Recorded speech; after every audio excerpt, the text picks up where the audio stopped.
avec Joseph Touvenel, vice-président de la CFTC, bonjour, et Pascal... Nous recevons Joseph Touvenel, bonjour. Bonjour. Vous êtes...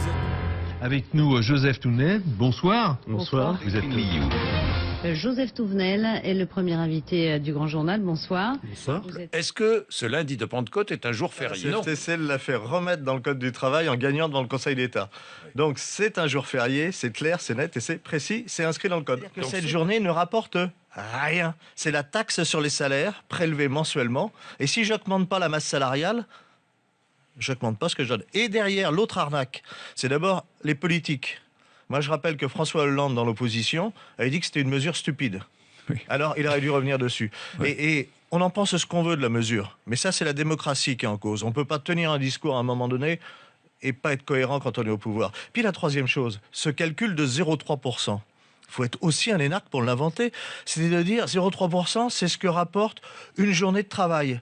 Comme si la journée de travail, toutes les entreprises avaient le même chiffre d'affaires, les mêmes bénéfices. C'est un peu comme si je disais, en moyenne, les Français chaussent du 39,5, alors tout le monde chaussait du 39,5. Ça ne veut rien dire. Et par contre, Pascal Chambert a raison quand il dit, on a besoin de financer la dépendance. Donc la taxe, moi je ne demande pas qu'on la supprime.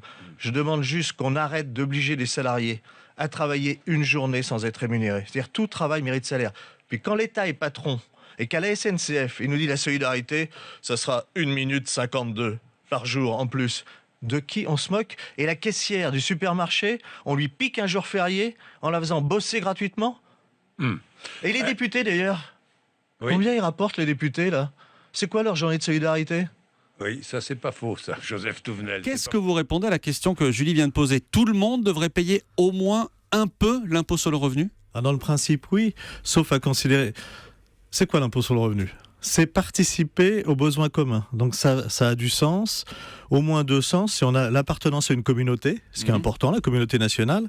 Et le deuxième sens, c'est dire que ce dont on bénéficie, les routes, un certain nombre de services publics, ça a un coût. Et donc il faut le financer. Puis, il y a aussi la classe moyenne qui paye de plus en plus d'impôts et de charges. Et à côté de ça, des gens qui vont avoir en finale des revenus supérieurs ne vont pas payer d'impôts. Pourquoi en finale des revenus supérieurs? C'est simple, si vous êtes imposable sur le revenu, vous n'avez pas le droit à un certain nombre d'aides, d'exonérations. Ça peut être des aides au logement qui ne sont pas accessoires. Ça peut être des aides pour que les enfants partent en vacances. Enfin, il y a tout un tas de dispositifs. Et dans ces cas-là, quand on reprend ceux qui en bénéficient, ceux qui n'en bénéficient pas, il y a de nombreuses personnes, de nombreux foyers qui ont des revenus, qui leur font payer des impôts sur le revenu et qui en net se retrouvent avec moins d'argent parce qu'ils doivent tout payer plein pot. Il y a une anomalie majeure. Si on pousse le d'amorcer un bilan de la dernière réforme du marché du travail signée par le patronat et 3 syndicats, c'était en 2013. Mais en gros, c'est un bon accord. Le cœur de l'accord, ça portait sur des points comme les licenciements.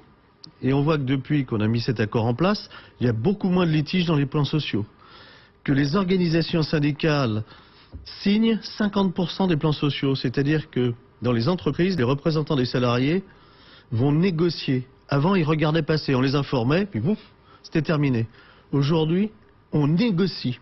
C'est-à-dire qu'on regarde si le motif économique est avéré, et ensuite on négocie l'accompagnement social en fonction des moyens de l'entreprise.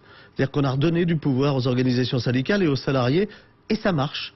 Et ça marche, il y a moins de litiges. Il y a des points. Changements en vue dans les entreprises. La loi réformant le dialogue social a été adoptée hier par les députés. De quoi ont besoin les entreprises? Elles ont besoin de produire des choses qu'on achète ou des services que les gens veulent. Le reste, c'est relativement de la littérature.